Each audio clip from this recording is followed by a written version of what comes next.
Hello, Amakus family guys. Welcome back. This is Sports Queen. My name is Witness, and today I want to know, is there any possibility of Coach Nabi to be back in squad? Yes, of course, there is possibility. In theory, there is possibility that Nabi could return to the chief squad after being suspended, but it depends heavily on a few conditions.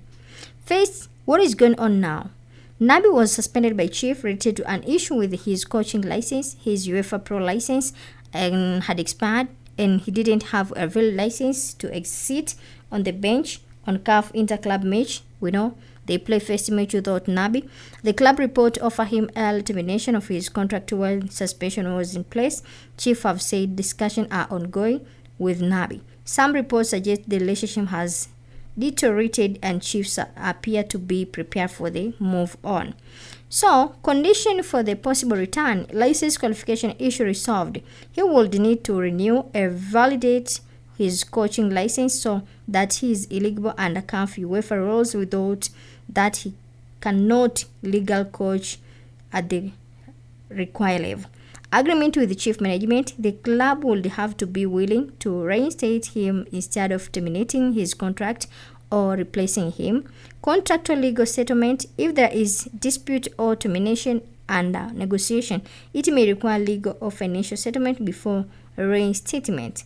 Also, trust and alignment, even if technical possibility, both sides would need to rebuild trust and alignment on vision, which may be hard if the relationship is strained. So, given the current report, a return seems unlikely, though no absolute impossible.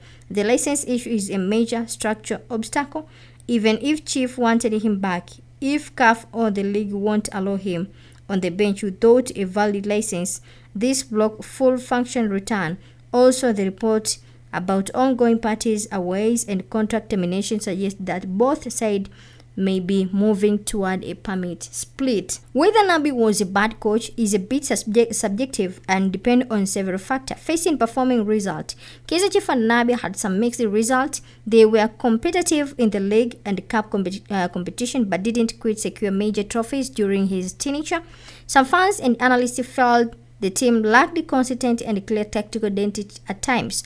On the other hand, Chief remained one of the top team, so he won't exit feeling complete. Coaching style and tactics. Nabi is known for trying to play attacking possession-based football. Some praise his approach is progressive, while others thought it wasn't suited to the squad or league.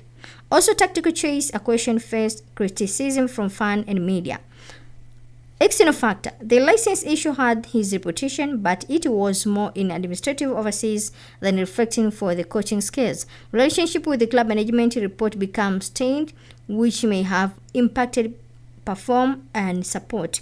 In fan media and opinion, some viewed him as a coach with the potential who need more time to support. Others were frustrated with the lack of trophies and questioned his suitability for such a high-profile role. Nabi wasn't universally seen as a bad coach, but rather than a coach who faced challenges and didn't quite meet the high expectation achieved. His tenure was marked by a mixture of promises and setbacks both on and off the field. Sometimes we can ask yourself, was the management or does the management source of failing to get the trophies? First, the role of management in winning trophies. Management, club's executive board, technical team play a hard role in building success club, hiring the right coaches and staff, recruiting quality players, providing resource and stability, setting realistic goals and supportive to the team. Has chief management failed? Some critics argue that chief management has struggled with frequent coaching changes leading to instability, poor player recruitment of players to replace key players, administrative oversight like the recent license issue with Nabi, which reflect poor in-club professionalism, pressure and impotence leading to short-term fixes instead of long-term planning. On the other hand, Chief remained one of the most popular and financially strong clubs in South Africa, which show management has done many things right. In trophies drought context, Chief have had a relative trophies drought recent compared to their glory years, but many other top clubs in South Africa also go through cycle and success in building. So, while management might share something responsibility for the lack of trophies, especially with the instability and administrative mistake, it is really the only reason success in football is complex and depend on multiple factors, including coaching, player, finance, and sometimes luck. Thanks, guys, for joining.